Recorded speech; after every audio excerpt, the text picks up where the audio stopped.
Hey all, Bree from the No Guilt Mom podcast, and I have got a gift for you this holiday season. If you love the No Guilt Mom podcast, and I mean love the No Guilt Mom podcast, then tell us about it. Leave us a review, and you can be entered to win a No Guilt Mom gift card.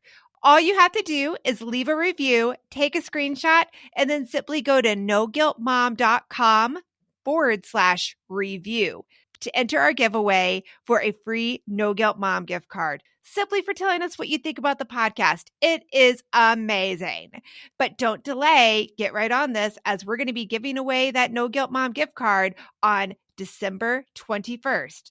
So get right on over and visit noguiltmom.com/review. Welcome to the No Guilt Mom podcast. I'm your host, Joanne Crone, joined here by the amazing Bree Tucker. Why, hello, everybody. How are you? I need to do more reciprocation on this. And here is the phenomenal, I like the word phenomenal Joanne Crone. Well, thank you. Thank you so much. You got to celebrate Yes. it. You got to celebrate it. That's your Just shake the shoulders. That's like you're running down to the Price is Right music.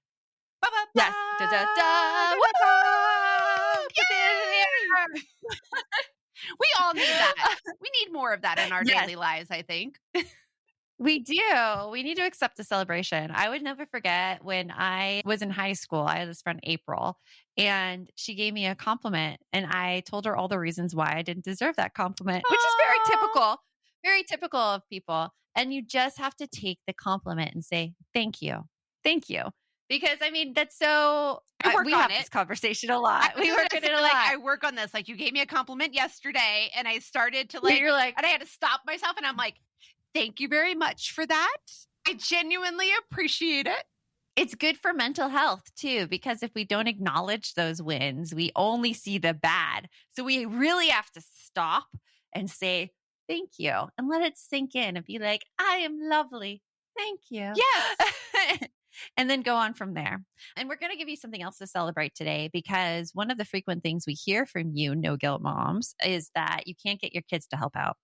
Hands up in the car, raise them like you just don't care. If your kids don't help out around the house, Whoop, it's all on me. Whoop, whoop. It's all on me. If I wasn't here, everything would fall apart. Do you feel like that? Everything would fall apart. Yes. It's a horrible mindset to get in. It's incredibly stressful when you feel like everything is on you. And so in this episode, we are going to tackle that. We're going to look at the reasons behind it, as well as actually getting that off your shoulders for good. Yep. So we hope you enjoy this episode. Let's get on with the show.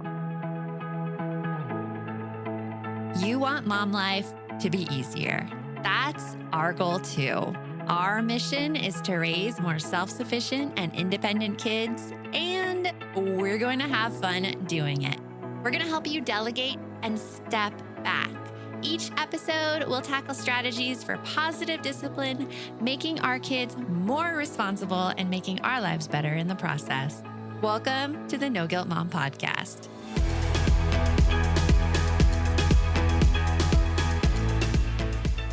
If you're doing all of your household tasks right now, and by the way, we actually have something to help you with this at balanceformoms.com. You probably think you're at a 5 right now in your house, and we want to tell you you're probably a 12.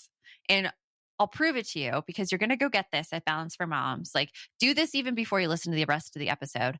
Balanceformoms.com, home responsibility calculator. It's just like boxes you check off of what you do, your partner does, and your kids do.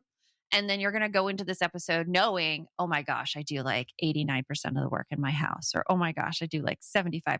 Like, it's a lot. It's shocking. And it helps. And I think, so let me just say this. Like, I think it helps as someone that, and you've seen this happen to me all the time, when I get asked on the fly what I'm doing, I get a deer in headlights. Because all that I can think of in my head is, oh my God, this person is judging me. They think I do nothing. Mm-hmm. And okay, maybe sometimes that is what someone is thinking, but I feel like most of the time the other person is genuinely trying to figure things out. Mm-hmm. But I can't get out of my head on that moment. So that's why, like, I love that checklist. because it puts it out there on paper and it's like, oh, wait, yeah. Or even if like you do come up with it and you're like, okay, I do 5 things, and you don't realize that you actually do 205 things. Yes. Yes. So It's a really good baseline. It'll give you something that you know, like, oh my gosh, like I am not delegating. I am doing everything myself. But let's get into why that might be happening a bit. Like, how did we get here? How did we do all these household activities? We mentioned in an earlier episode about this Instagram reel we saw. And I talk a lot about that parent conversation I heard my parents have, where my mom was like, why can't you help me around the house? My dad says, just tell me what to do and I'll do it. And my mom's like, why do I always have to tell you what to do? Um, and I think that we think that it's easier just doing it by ourselves instead of engaging in that conversation about what tasks to do. well, it also can be exhausting when you have tried 15 different ways to fix the problem. Right. And and just to be clear, the problem is you feel like nobody else in your family is consistently helping out unless you nag them, Mhm. scream at them, or just do it yourself. That's the only way stuff gets done. And Mhm. and we've tried everything, and you probably have tried like a million different things. You've tried the checklist, you've tried the chore list, you've tried the family meeting, you've tried talking to people, you've tried like bribing them with money, like you've tried everything, but nothing's worked. And there's a reason. And it's not your fault either Yeah, that nothing's worked. All those systems are flawed. They're totally because they flawed. all depend on, yeah, certain things. Yeah. They all depend on you. And why should you have all this responsibility if it is everybody's house? Like you have been sold a bad product when it says like the chore lists and the checklists and everything. Like it is not your fault. And what we're suggesting is we are suggesting more of a team approach where it becomes everybody's responsibility and not just mom's. And part of that starts with knowing that good self care is good parenting. Mm-hmm. So taking care of yourself first. Yeah. And then going into this way of working together as a team where actually your entire family thinks of the chores together. You have an equal distribution, or if not equal, a distribution that you're happy with between you and your partner living in the home. Or if you're a single parent, you have something where you're getting help in the home Mm-hmm. so that it doesn't all rely on you because you don't deserve that. You don't deserve it. And we're going to get exactly into how to do that right after this break. Hey, Aubrey here, and I wanted to share one of my favorite gifts to give during the holiday season, a Storyworth book. It is the most amazing gift ever. Storyworth is an online service that lets you create a special and unique gift of someone's story. I've given Storyworth books to both of my parents, and it has been their favorite gift, hands down. And did I mention it is so easy? Storyworth emailed my parents questions every week that I handpicked from their massive list of questions that they have. All my parents had to do was open their email and answer them. That easy. I asked my dad questions like, did you have any rules that you set for yourself as a parent, which you immediately broke? And he did. I even asked both of my parents, are you more like your mom or your dad? And they shared a lot of really amazing qualities that I didn't know about my grandparents at the time. Then at the end of the year, Storyworth compiles all of their answers, puts them into this gorgeous book that covers everything. My parents love showing us their books, and I personally love getting a chance to read them. With Storyworth, I am giving those I love a thoughtful and personal gift from the heart that preserves their memories and stories for years to come. Go to storyworth.com/NGM and save $10 on your first purchase. That's storyworth.com/NGM to save $10 on your first purchase. We're hitting that time of year where my brain gets so overloaded in December that I look for anything to make life easier. And I have to say, Brie, that Green Chef is one of those services. Yes, Green Chef is there to take away the dreaded, oh my goodness, what are we going to eat for dinner tonight? You can eat clean all holiday long with over 80 weekly meal options each week featuring things like quick and easy, protein-packed, calorie-smart, or my personal favorite, the keto options. And you don't have to lose track of healthy eating habits during the holidays because every Green Chef customer gets a free session with one of their registered dietitians who can walk you through how to make clean eating work for you, which is very cool. And I have to say that I have been loving their recipes lately. They put things together I have never thought of. This week, we're trying the lemon basil caper pork with sauteed cauliflower, bell peppers, almonds, and feta cheese, my favorite. Their recipes make it so easy to support my wellness goals without skipping on flavor. For Green Chef's best deal of the year, get $250 off with code NGM250 at greenchef.com/NGM250. That's greenchef.com/NGM250. And don't forget to use that code NGM250 to get $250 off. Green Chef, the #1 meal kit for eating well. So when you're thinking about everything that you have to do in the house, the first part is that you shouldn't be thinking it alone. It is not just your house. It is everybody's house. Like that's really what we want everybody to do. We want them to take ownership of the tasks there. We want everybody to see if something is laying on the floor. They have to be just as equally invested in picking it up as you are. Now, there's a little caveat there. Because kids will not be equally invested as you are. Right. Like it just won't happen. They don't we have an episode with Ned Johnson where he talks about this, and he talks about how the stress level or the pain point for parents is at a much lower threshold than it is for kids. So we tend to get upset and worked up when something isn't done or when something's messy because our threshold is a 5. But for our kids, their threshold is a 10. And so then we think that they don't even care, which they care. They're just not up to the same level of care as us yet. So yeah, they're not ready to do something about it yet. Like when my daughter leaves her heavy backpack right in the middle of the kitchen floor and all of us have to walk around it and she doesn't realize she has to move it. She's just not at that level yet where it's affecting her as much as it's affecting us because she sees it. She's like, oh, I'll just walk around it. It's fine. Right. Where we're like, we just have to walk around it. It's not fine. It's not fine. It's not fine at all. Right. So when you're sitting down and you're thinking of these, it's best to do it as a family. Have everyone there to talk about it. And the best way to do that, I think, is just a brainstorming brain dump. Like, let's talk about what needs to be done in this house. Yeah. And you'll contribute some things. And the surprising thing is everyone else will contribute things that you had no idea were being taken care of. None. I had that happen in my house. I had no idea my husband was thinking of certain things that he needed to do, especially the stuff that only gets done like on the weekend. Like that's stuff he does on his own. I have more of the daily routine tasks because I am home with the kids and those daily routine tasks drive me crazy. And because I have those daily routine tasks, and this is me going a little further on, but this is something to think about, No Guilt Moms, because you have so many daily routine tasks, why not put some more tasks on your partner outside of that you don't have to take care of? Okay, so here's an example. I am really rushing around all the time in my house during the weekday. Okay. All the time. Because the kids need driving someplace. Like just this afternoon, I'm going to be playing taxi to my daughter who has to be picked up from school. She has to be brought home so she can change. And then she has to go right back an hour later for her call time because it's a theater production tonight. Or I'm like taking them to dentist appointments. I just took them to dentist appointments during the week where I take my whole computer with me. I pack it in my bag. I do work from there. And I'm like going from thing to thing to thing all week. And so during the weekend, it's like, Joe, peace out. I step back from being that taxi driver all the time. Like it is not, I take a back seat, backseat taxi driver. No.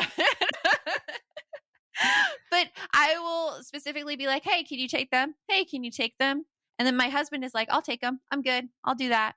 So it's one of those things like if you are stuck with this responsibility that falls in the daily routine because you are home, I'm realizing now it's better just to accept that chain of events, but then to offload things that you don't have to do so that you get that space and that recovery time and that feeling that you are equally supported in the home. Right. And I love the fact too that you both have a job, you both work.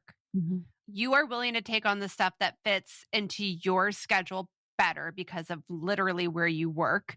So like you're willing to take on the driving during the week because you work from home and you can do that. You're closer to where the kids need to go. We'll just say it that way. By proximity, you are the go-to person.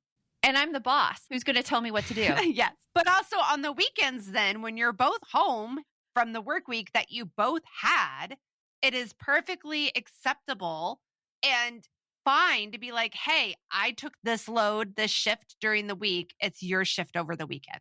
But it doesn't have to be said that way. It could be said more like, I feel like I'm taking this shift during the week. How about you split it and you take it over the weekend? How does that sound? Yeah. And the conversation that we had is I'm like, I am so tired of playing taxi driver. Can you please take over the taxi driver stuff? Yeah. The weekend. And he's like, yeah, totally. I like driving. Right? I'm like, cool. Like, it works. Yeah, most of the time we do enjoy it at certain times. So I like this for a lot of reasons. This whole idea of sitting down with everybody. So the first idea is that you sit down with everybody and brain dump together as a family.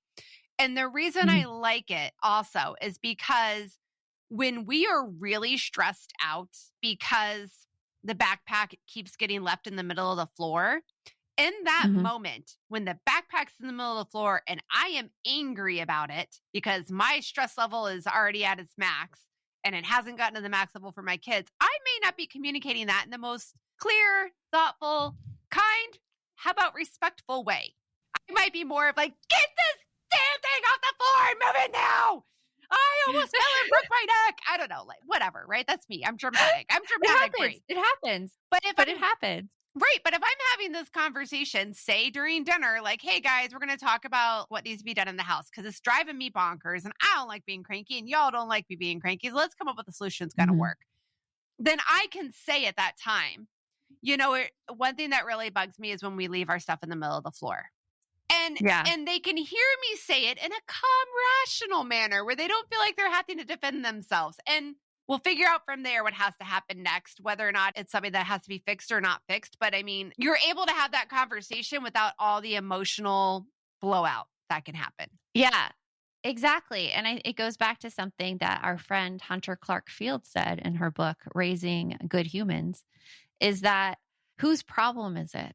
Whose problem is it when things are a mess? Whose problem was it when things are on the floor? And the answer is actually really surprising because it's not your kid's problem. Your kids could care less. Yeah. Like they really could. They could care less. It is your problem. And what that does, it doesn't mean that you have to pick up this stuff, but it will change how you communicate about it. Yes. Because so much of our thinking is like, get this off the floor. Don't you want a clean house? The kids are like, no, it's fine. Yeah. When really, if it's our problem, coming to it and owning it and being like, hey, when I'm trying to cook dinner, I'm constantly tripping over this backpack on the floor. It is a real problem for me. Yeah. Can you help me with this? It's taken a lot differently by our kids at that point. I love what you did in that thing. You explained it. And that's a big thing that they need. I know like with my kids, we have a rule in our house. Their space is their space. And I know that that's not probably a popular opinion for everybody, but I know you and I are kind of the same on this. Like your space is your space. I'm not going to nag you about cleaning your room. I only have a couple of basic rules. No food, no drink in your room overnight because I don't want bugs in there. All right. And let's all, and we talked about it. You agree you don't want roaches in your room either? Okay. So we all agreed we don't do that. Now, granted, does that get followed all the time? No, but it's pretty good. And my second thing is like, I don't care how messy your floor is. I just want a clear path from your bed to the door if the house were to catch on fire. Like, that's it. Yeah. Basic safety. Basic safety. That's like the freezing anxiety just needs to know that if there were a fire, you could get out of your room. And both of my kids are okay with that. And one of them literally takes me to that word. There is just a small path from that person's bed to the door. That is it. And that is it. Exactly. And so once you have this list of things that need to be taken care of in the house, there is another step you need to take. And a lot of people skip over the little fine details that actually make delegation work. And we're going to dig into it right after this break. My son is playing a game right now on his computer where he's a thief and the cops are after him. So I'm so excited about this new app, Give As We Grow, where instead of being the quote unquote bad guys, kids are practicing giving back. That is so cool, Joanne. I really wish that there was something like this when my kids were younger that got them excited about giving back to others and helped them build a better understanding of what it really means to volunteer. Give As We Grow is the first of its kind free educational mobile app for children ages 8 to 11 that teaches kids via fun, service-focused mini-game quests to tap into their unique talents and interests to help others. And did you know that studies show that there is a biological connection between generosity and happiness, and that volunteering improves people's physical and mental health? I mean, kids who volunteer typically do better in school and are less likely to engage in risky behaviors. And that is something that I think we all want for our kids. Ready to spark a new movement in generosity? Find and download Give As We Grow for free in the App Store for Android and iOS. And for resources for the whole family, visit giveaswegrow.org. This message is sponsored by Greenlight. It is so hard to raise kids who know how to manage money. Bree, right now, my kids are all about earning money for presents. My daughter wants to get presents for all of her friends, and my son is doing a Secret Santa with his friends. Oh, I hear you. And if you're looking to raise kids that are financially responsible, we have got a lifesaver recommendation for you that you need to check out. It is Greenlight. Greenlight is a debit card and money app made for families that gives kids and teens an easy and fun way to gain financial literacy, all while giving parents peace of mind. You can send instant money transfers, automate allowance, and even keep an eye on kids' spending with real-time notifications. Meanwhile, your kids can begin their journey towards financial autonomy by learning how to save, invest, and spend wisely. So sign up for Greenlight today and get your first month free when you go to greenlight.com/NGM. That's greenlight.com/NGM to try Greenlight for free. Greenlight.com/NGM. So those little fine details about tasks, it is usually skipped over in our houses. And honestly, it's actually skipped over in the work world as well. Yeah. Because when we don't have clear expectations in our own mind about what classifies a task as being done, and we don't communicate those expectations to other people, we're going to be unhappy, completely unhappy.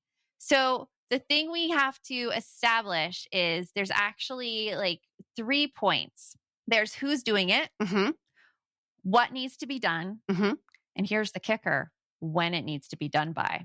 Right. Because we frequently stop at the who and what in the house, but we don't talk about the when, and we don't give the task a deadline. So if we're telling our kids, oh, you need to clean up after dinner, and we don't say, oh, it's by a certain time, anytime that night is after dinner. Yep. So, I mean, and teenagers in particular are going to be the ones who will poke holes so much in your expectations. Like, Well, they will you find didn't out where you are not say. explicit. Yeah. Yes. They're like the best for training you on this. Yeah. Oh my God, yes. Like I 100% agree. So like we've had this system in our house for a while where like everybody, we have the brain dump. Everybody takes a turn picking some items off the list of things that need to happen in terms of like chores. But this one is the one that would trip us up the most because I thought I was crystal clear. If your chore is to vacuum, you have to vacuum before you leave the house to go to your dad's next week. Like that's how our house works. But my idea of when that had to happen and their idea was totally different. And then I was like, okay, fine, we figured this out. It needs to happen on Thursday, right? Well, then what would happen is Thursday, again, dinner time comes and the chores aren't done. And then I'm pissed off and I'm nagging at dinner time, like, why didn't you do your chore? It's still Thursday. And I'm like, what are you going to do it at 10 o'clock at night? Well, maybe. Why? Can I not? And I'm like, so then I have to like explain, right? So as an adult, you're like, well, yeah, I know what you do at 10 o'clock at night because I'm trying to sleep. We live in a condo. Our neighbor's trying to sleep. Like, that's not an appropriate time. But those thoughts never even popped in their head. No. Not at all. No, never at all. Like, we have the same thing with dishes. My daughter tells me all the time she hates me nagging and telling her what to do because she's like, I'm going to do it. Like, you don't have to remind me. She's your daughter. I'm going to do it. Yes. She is my daughter and Josh's as well. We're both like that.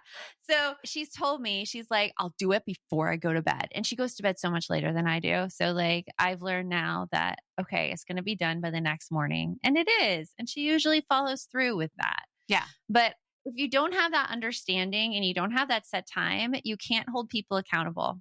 Yeah. because they will always poke the holes back. So be clear on those details. Have the time when it needs to be done. For example, my son with his laundry. We all do our own laundry in our house. Same They here. have Yeah. been since they were 8. Yeah. You And taught me that one actually, and I am so grateful. yes, it is amazing. Like, I don't do anyone's laundry but my own. I have a big basket of clothes to fold that are my own. So I'm fine with that.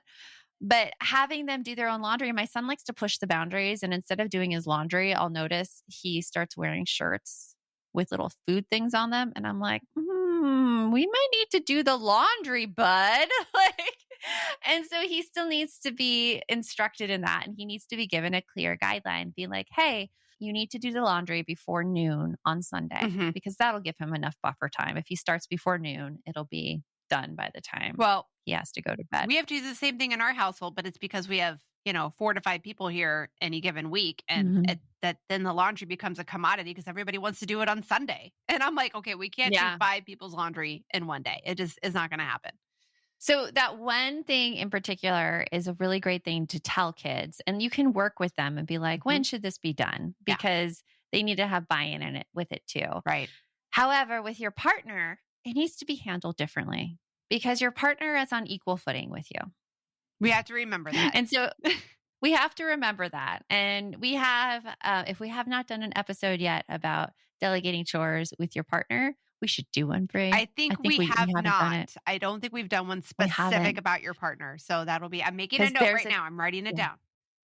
Yeah, you cannot tell your partner a specific time. There's another process for that. We go into it a lot in balance, but it's another process. It'll make them feel like they are being patronized if you do that. Kids need a little bit more direction because kids, those thoughts don't pop in their heads. But your partner's on equal footing. Yeah.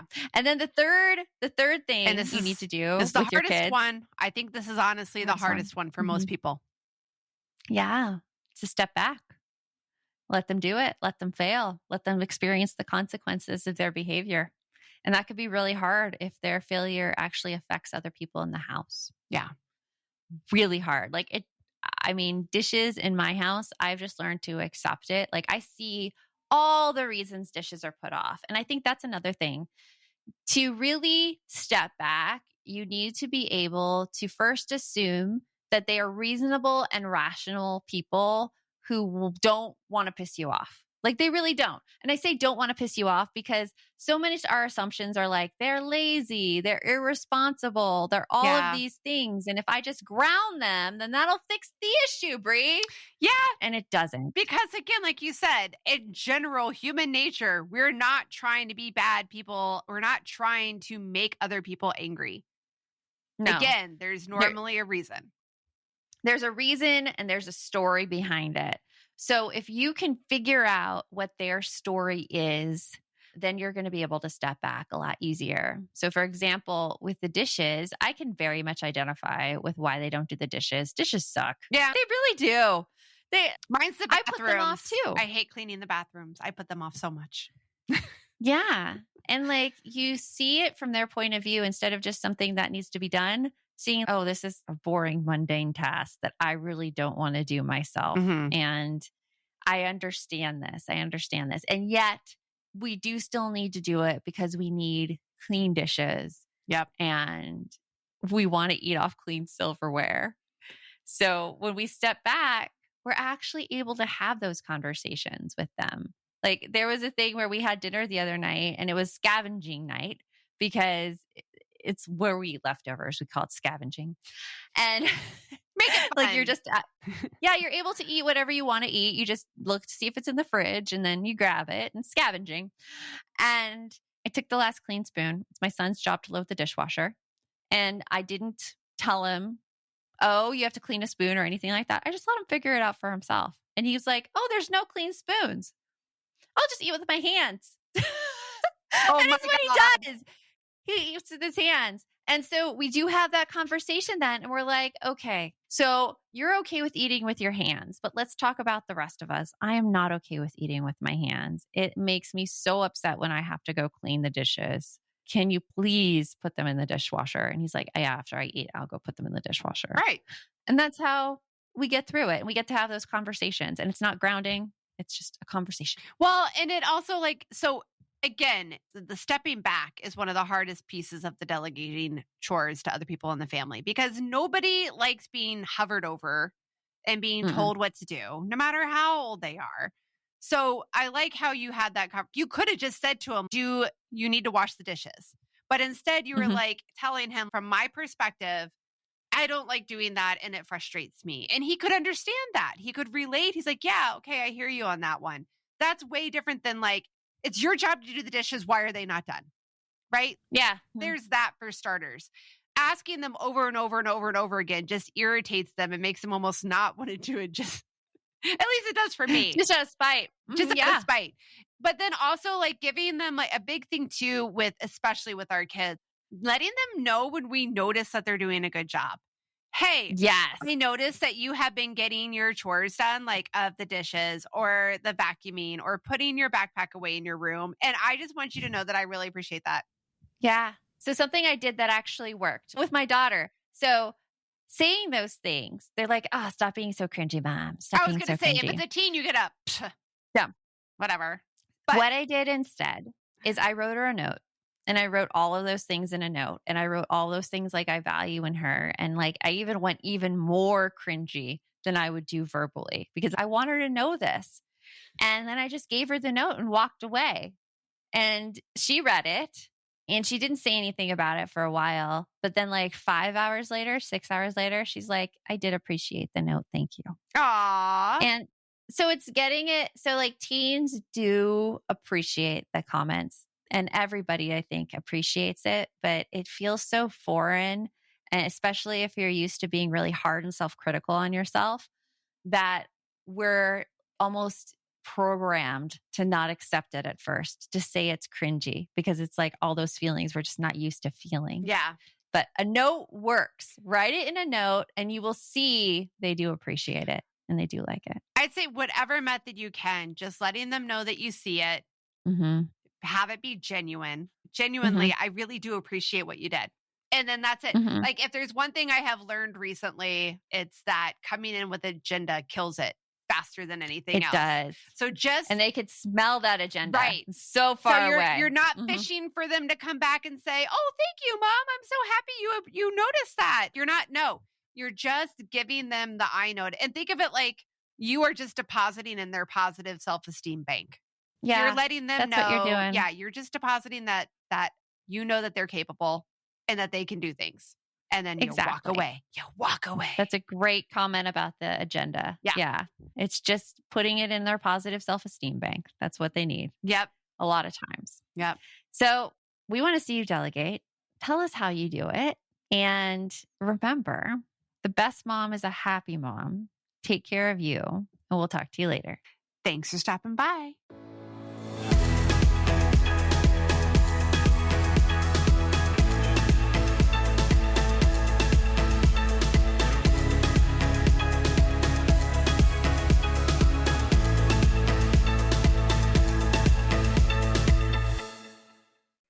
Are you looking for something to listen to with your whole family? Then check out 6 Minutes, produced and created by Gen Z Media. With over 200 twisty, cliffhanger-filled episodes, 6 Minutes tells the story of 11-year-old Holiday, who was pulled from the icy waters with no memory of who she is or where she came from. 3 years ago, Brinley Pasternak helped the Anders family uncover the truth about Holiday's past. Now she'll need them to help her find the truth about hers. In 6 Minutes Out of Time, the long-awaited sequel, Cyrus Anders is found unconscious near the mysterious Elixir Academy in Florida, and Brinley learns the school may have a shocking connection to her missing mother. Dive in now and get the most downloaded family audio adventure in history.